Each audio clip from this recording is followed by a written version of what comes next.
የሳውንዱ ፍሪኩዌንሲ በራሱ ሰዎችን የሚያረጋጋ አእምሮአችን በጭንቀትና በድብርት ሲታወክ መጀመሪያ የሚሰረቀው ተስፋችን ነው። ቅድስት ኦርቶዶክሳዊት ቤተክርስቲያናችን መንገድ አላት። ሱስ መጀመሪያ እንደ ጓደኛ ቀርቦ በኋላ ግን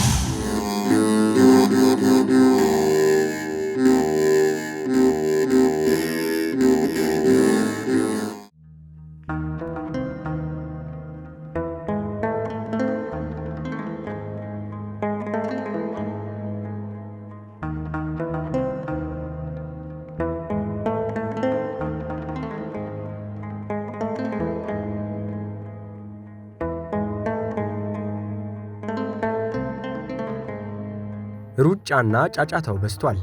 ብዙዎቻችንም የውስጥ ሰላማችን እዚህ ግባ የሚባል አይደለም። ጭንቀት ይሉት ዕዳ እንደ ጥላ ይከተለናል። ብቸኝነት ይሉት አዚም እንደ ግድግዳ ከቦናል። በዚህ ሁሉ የስነ አእምሮና የስነ ልቦና ውጣ ውረድ ውስጥ ጥንታዊቷ ኦርቶዶክሳዊት ቤተክርስቲያን የመፈወሻ ጥበብ አላት። ከመፈወሻ ጥበቧ መካከል ስለ ትህትና፣ ስለ ተስፋና ስለ ፍቅር ሰርክ የምታስተምራቸው ደግሞም የሚኖሩ መመሪያዎቿ ተጠቃሾች ናቸው። ተስፋን ለአብነት ብናነሳ እንኳን ኦርቶዶክሳዊ ተስፋ ዝም ብሎ በጎ ምኞት ብቻ አይደለም። ይልቁንም ተስፋ ማለት የማይታወቀውን ነጋችንን በሚታወቀውና በማይለወጠው አምላክ ላይ መጣል ማለት ነው። የሰው ልጅ በጊዜ አጥር ውስጥ ነው የሚኖረው። ጊዜ ስንል ትናንት አለ፣ ዛሬ አለ፣ ነገ ይኖራል ማለት ነው። ትናንት እንግዲህ በጥሩ ሁኔታ ካለፈ ትናንት ትዝታ ነው። እንደዛ ካልሆነ ደግሞ ፖስት ትራውማቲክ ስትረስ ዲስኦርደር የተለያዩ ከስትረስ ጋር የተገናኙ ችግሮች ደግሞ የሚፈጠሩት በትናንት ምክንያት ነው። እንግዲህ ፖስት ትራውማቲክ ስትረስ ዲስኦርደር ማለት መጥፎ የሆኑ ልንመለከታቸው ወይም ልናሳልፋቸው የማይገቡ ነገሮችን ዊትነስ ስንሆን ወይንም ደግሞ እኛ በዛ ጭንቀት መካከል የምናልፍ ከሆነ ካለፈ በኋላ ያ ነገር እየመጣ እኛን ይረብሸናል ማለት ነው። ይሄ በትናንት ምክንያት ሊመጣ የሚችል ችግር ነው ማለት ነው። እንግዲህ ዛሬ ደግሞ አለ። ዛሬ ደግሞ አሁን ነው። አሁን እንግዲህ ማይንድ ሴት ነው ይሉታል። አሁን ስልህ አለፈ ቅድም ሆነ። ስለዛ አሁን ስንል ማይንድ ሴት ነው፣ የሚቀጥል ነገር ነው ሁሌም። ነገ ስንል ደግሞ የሰው ልጅ እንግዲህ ነገን በተስፋ ሊያሳልፈው ይገባል። በተስፋ ሊያሳልፈው የማይችል ከሆነ ደግሞ ምን ይፈጠራል? አንዛይቲ ኤክሰሲቭ የሆነ ፊር ኦፍ ደ ፊውቸር ነው ማለት ነው። ነገ የሆነ ነገር ወይም በኋላ የሆነ ነገር መጥፎ ነገር ይፈጠራል ብሎ መስጋት አንዛይቲን ይፈጥራል ማለት ነው። ከልክ በላይ የሆነ እንግዲህ ፍርሃት ኖርማል ነው፣ ናቹራል ነው። ስንፈራ ነው የምንኖረው። ፍርሃት ከሌለን ለመኖርም ከባድ ነው የሚሆነው። ነገር ግን ደግሞ ከልክ በላይ የሆነ ነገን መፍራት ደግሞ ተስፋ ማጣት አንዛይቲን ሊፈጥር ይችላል ማለት ነው። ከዚህ ጋር በተያያዘ እንግዲህ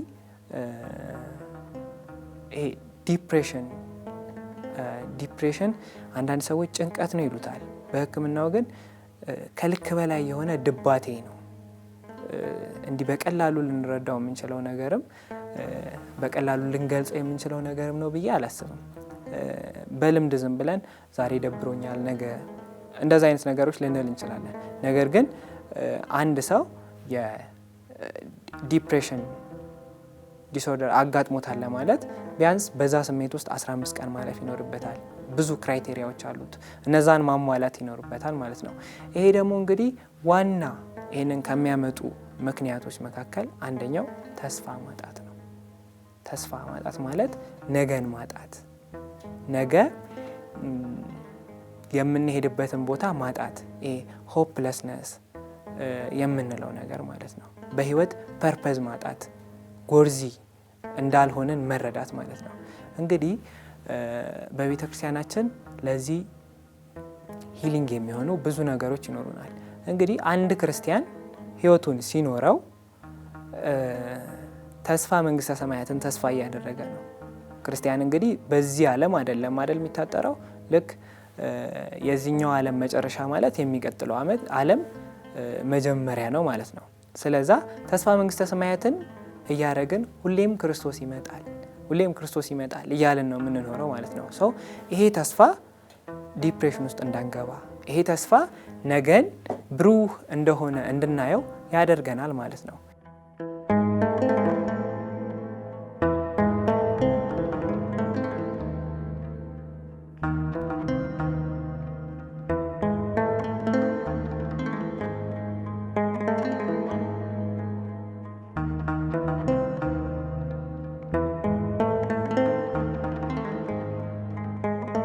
አእምሮአችን በጭንቀትና በድብርት ሲታወክ መጀመሪያ የሚሰረቀው ተስፋችን ነው። ነገን ጨለማ አድርጎ ማየት የብዙ ስነ ልቦናዊ ቀውሶች መባቻቸው ነው። ኦርቶዶክሳዊ ተስፋ ግን ትኩረቱን ከችግሩ ይልቅ ሁልጊዜም አብሮን ካለው ከእግዚአብሔር ታላቅነት ላይ ያደርጋል። ይህ እይታ ደግሞ አእምሮ ከፍርሃት ወጥቶ ወደ መረጋጋት እንዲመለስ ያደርገዋል። ክርስቲያን ለዛሬም ለነገም እንዲጨነቅ አይጠበቅበትም። ለምን? ክርስቶስ አለለት፣ አምላክ አለው ማለት ነው። አምላክ አለው ስንል ብንራብ እሱ እንደሚመግበን ተስፋ እያደረግን እንኖራለን። ብንቸገር እሱ መልካም ነገርን እንደሚያደርግልን እያሰብን ተስፋ በሕይወታችን ውስጥ ሁሉ ይኖራል ማለት ነው እንደ ክርስቲያን ስንኖር። እንግዲህ ከዚህ ጋር በተያያዘ ከዲያብሎስ ትልልቅ ደባዎች ውስጥ አንዱ ምንድን ነው? ሰውን ተስፋ ማሳጣት ነው። ተስፋ ማሳጣት ማለት ለምሳሌ አንድ ሰው ወደ አንድ ኃጢአት እንዲገባ ይገፋፋዋል። እንግዲህ እርኩሳን መናፍስት ተውታችንን መቆጣጠር አይችሉም። ሀሳባችንን የእኛ አእምሮ ውስጥ ገብተው ተውታችንን መቆጣጠር አይችሉም። ነገር ግን ደግሞ የእኛን ፓተርን ያጠኑታል። ብዙ እድሜ እዚህ ምድር ላይ ስለኖሩ ከኛ የበለጠ እድሜ እዚህ ምድር ላይ ስለኖሩ ተውት ፓተርናችንን ያጠኑታል ማለት ነው። ለምሳሌ ሰርቀ ወርህ እየጠበቀ የሚጥላቸው ሰዎች ይኖራሉ። ፀሐይ አምላክ ነው፣ ጨረቃ አምላክ ነው የሚል አምልኮት ውስጥ የሚገቡት እንደዚህ አይነት ፓተርናቸውን እያጣነ ነው ማለት ነው። አሁን ላይ ምን ያደርጋል? አንድ ሰው ወደ ኃጢአት እንዲገባ ያንን ኃጢአት አቅልሎ በተለያየ መንገድ ይቆሰቁሰዋል ዘን ያ ሰው እዛ ኃጢአት ውስጥ ገብቶ በደንብ ያንን ኃጢአት ከደጋገመው በኋላ እንግዲህ ከእንግዲህ ምን ተስፋ አለ? ከዚህ መውጣት አትችልም የሚሉ ሀሳቦችን በተለያየ መንገድ ያቀርብለታል ማለት ነው። ከዛም አልፎ እንግዲህ መጽሐፍ ቅዱስ ላይ ንስሐ የሌለው መንፈስ ቅዱስን የሰደበ ሰው ብቻ ነው። ያንን ኃጢአት በቻለው መጠን መንፈስ ቅዱስን ከመስደብ ጋር መንፈስ ቅዱስን ከማጣጣል ጋር ያገናኘውና ንስሐ እንደሌለው አድርጎ ያንን ሰው እስከ መጨረሻው እንዲወድቅ ይገፋፈዋል ማለት ነው። ምሳሌ መውሰድ እንችላለን።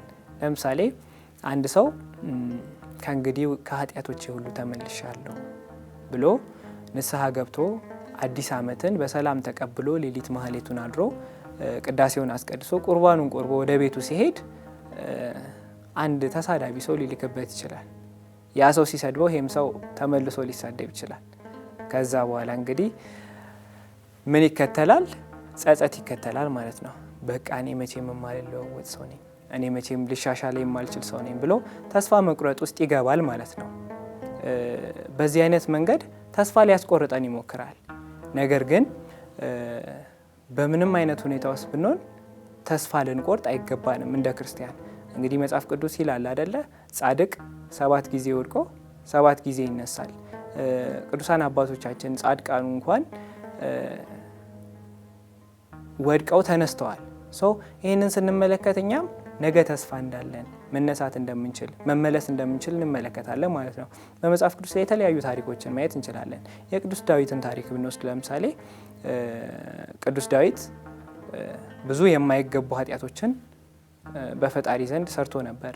ነገር ግን በንስሐ ምግቤ ከእንባዬ ጋር ተቀላቀለ እስከሚል ድረስ በጸጸት ወደ ፈጣሪው ተመልሶ እንግዲህ ልበ አምላክ እስከ መባል በቅቷል ማለት ነው። ፈጣሪያችን እንደ ልቤ እስከሚለው ድረስ ሌሎችንም ለምሳሌ የይሁዳንና የቅዱስ ጴጥሮስን ታሪክ መውሰድ እንችላለን። እንግዲህ ሁለቱም በድለዋል፣ ሁለቱም ክደዋል። ነገር ግን ቅዱስ ጴጥሮስ በምን አይነት መንገድ ነው የተመለሰው? ይሁዳ ደግሞ በምን አይነት መንገድ ነው የተሰቀለባት እንጨት እስክትመክረው ድረስ አፍ አውጥታ እስክትመክረው ድረስ መመለስ እስኪያቅተው ድረስ ተስፋ መቁረጥ ውስጥ የገባው ብዙ ታሪኮችን መመልከት እንችላለን ማለት ነው። የጠፋውን ልጅ ታሪክ ማየት እንችላለን። እንግዲህ አባቱ በሕይወት እያለ ውርሴን አካፍለኝ ብሎ ወጥቶ የሄደ ልጅ ነው። ነገር ግን ሲመለስ አባቱ አቅፎ ምን ያህል እንደተቀበለው በምን አይነት አክብሮት እንደተቀበለው መመልከት እንችላለን። ሶ በምንም አይነት ሁኔታ ውስጥ ብንገኝ ተስፋ እንዳንቆርጥ መጽሐፍ ቅዱስ ያስተምረናል። ሶ ስፒሪቹዋሊቲው ከተስፋ ጋር በተያያዘ ከዚህም በላይ በሆነ ልክ እንድንመለስ ይረዳናል። ህይወታችን እንድናስተካክል ይረዳናል ማለት ነው።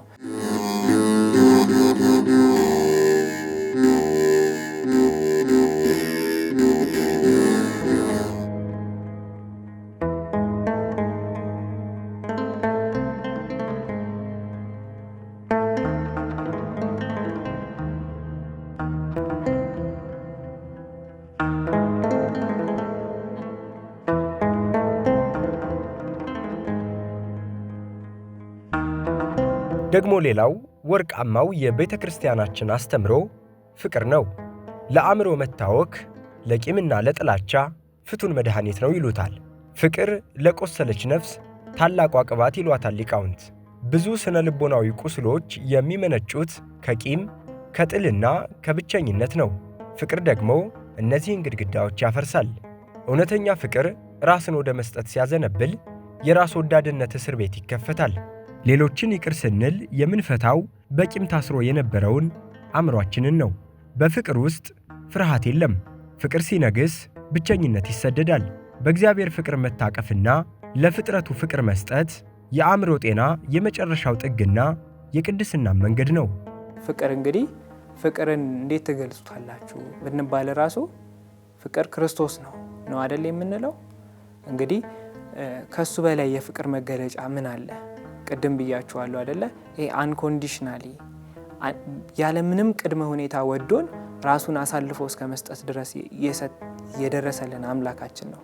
ሶ ፍቅርን ከሱ የተሻለ ከየት ልንማር እንችላለን? ከቅድስት ቤተ ክርስቲያን።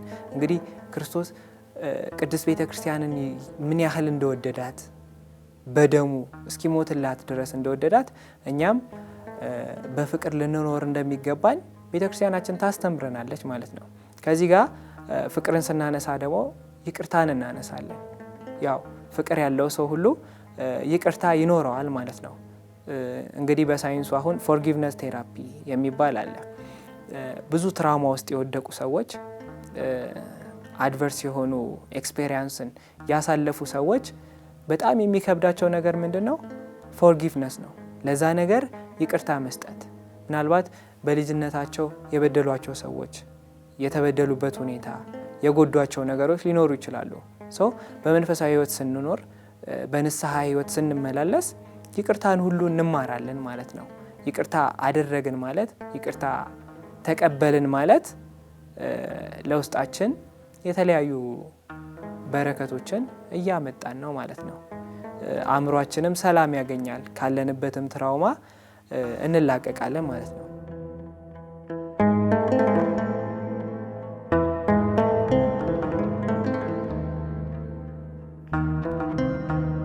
አእምሯችንን የሚቆልፉ፣ ሰላማችንን የሚሰርቁና ማንነታችንን የሚያጠፉ ብዙ ሰንሰለቶች አሉ። ከነዚህም መካከል ሱስ ዋነኛው ነው።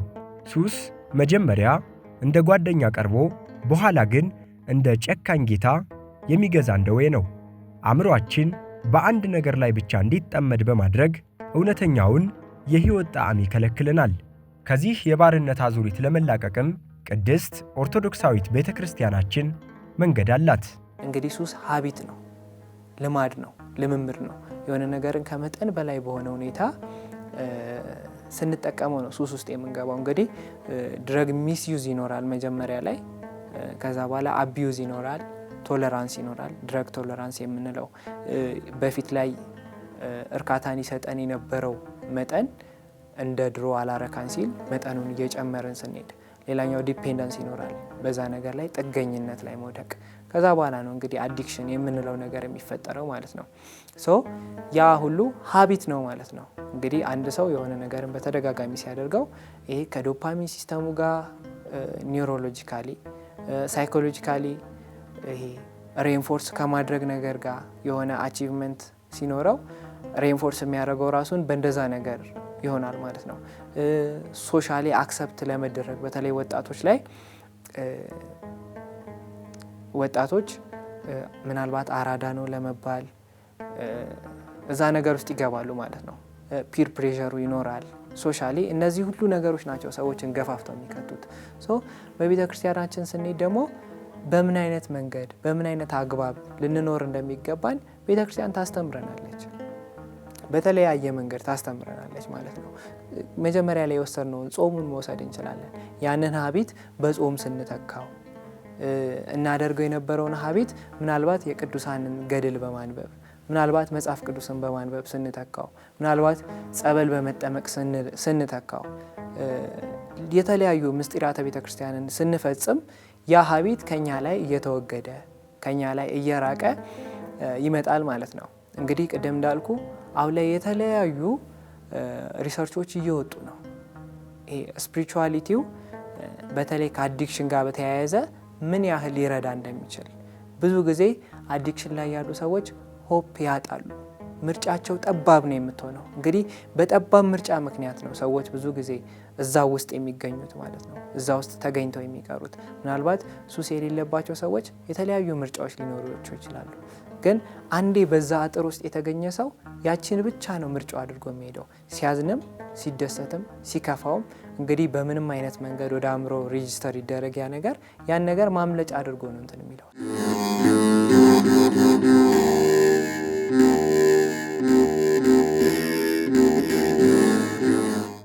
መንፈሳዊ ተግባራት ውስጥ ሲገኝ የሆነ ሰው እነዚህን ጠባብ የሆኑ የመውጫ መንገዶችን ያሰፋዋል ማለት ነው። ምናልባት መንፈሳዊ ጉዞዎችን በመጓዝ ተፈጥሮን በማየት በተለይ ደግሞ አሁን ላይ ይሄ ከመዝሙር ጋር የተገናኘ በተለይ ደግሞ በገና በጣም ለቴራፒ ፐርፐዝ እያገለገለ ነው የሚገኘው። በራሱ ካልምነስ የሆነ ኢፌክት አለው። ሰዎችን የማረጋጋት ትናንትን መመልከት አይነት ነገር ረጋ ባለ ሁኔታ በገናውን ስናዳምጠው በተለይ በአጽዋማት ወቅት ላይ በገና በሰፊው ይሰማል። የሚኖሩት ግጥሞች ተስፋን የሚሰጡ ምናልባት ሞትን የሚያሳስቡ እንደምንሞት ሲገባን መመለስን እናስባለን። ተስፋ እንዳለን ኢቭን የሳውንዱ ፍሪኩዌንሲ በራሱ ሰዎችን የሚያረጋጋ ልብ ድረስ ገብቶ ጠልቆ የሚያረጋጋ ነው ማለት ነው። ከሱ ጋር በተያያዘ የተለያዩ ሰዎች ሪሰርች ሰርተዋል። ለምሳሌ አንድ ጊዜ ላይ ስቴፋኒ የምትባል ከቤልጂየም የመጣች ሪሰርቸር ነበረች እና አንድ ቦታ ላይ እንደዚህ ወጣቶችን ሰብስበው ከሱስ ለማላቀቅ ሞክረው ኢፌክቲቭ ነበረ ማለት ነው። አሁንም እኔ የምሰራበት ቦታ ላይ በገና በዋናነት ከሱስ ለማላቀቅ የምንጠቀምበት መንገድ ነው። እንደ ሌላ የዜማ መሳሪያዎች ብዙም እንትን የለበትም። ወደ ውጭ የሚወጣ ከፍ ያሉ ድምጾች የሉበትም። ወደ ውስጥ ክት የሆነ ማንነት ያለው መሳሪያ ስለሆነ ሌሎችም ቴክኒኮች ይኖራሉ። ሌሎችም ብዙ በቤተ ክርስቲያናችን ያልታዩ ቅድም እንዳልኩ እጣኑ፣ ንስሐው፣ የተለያዩ ምስጢራትን መፈጸም በራሱ ሱስ ውስጥ ያሉ ሰዎችን በተለያየ መንገድ ለማውጣት ይረዳናል ማለት ነው። ያው የአእምሮ ህመም ስንል አንዱ ከአንዱ ሪሌትድ ነው። አንዱ የአንዱ ምክንያት ነው የሚሆነው። በጣም ሪሌትድ የሆኑ ስለሆኑ እነዚህ ሁሉ ቴክኒኮች እንግዲህ ወደፊት ፈጣሪ ቢረዳን ሳይንቲፊካሊ ፕሩቭ ተደርገው ኳንቲቴቲቭሊ ምን ያህል እንደሚረዱ የትኛው ለየቱ እንደሚረዳ የተለያዩ ሪሰርቾች እንደሚወጡ ተስፋ አደርጋለሁ።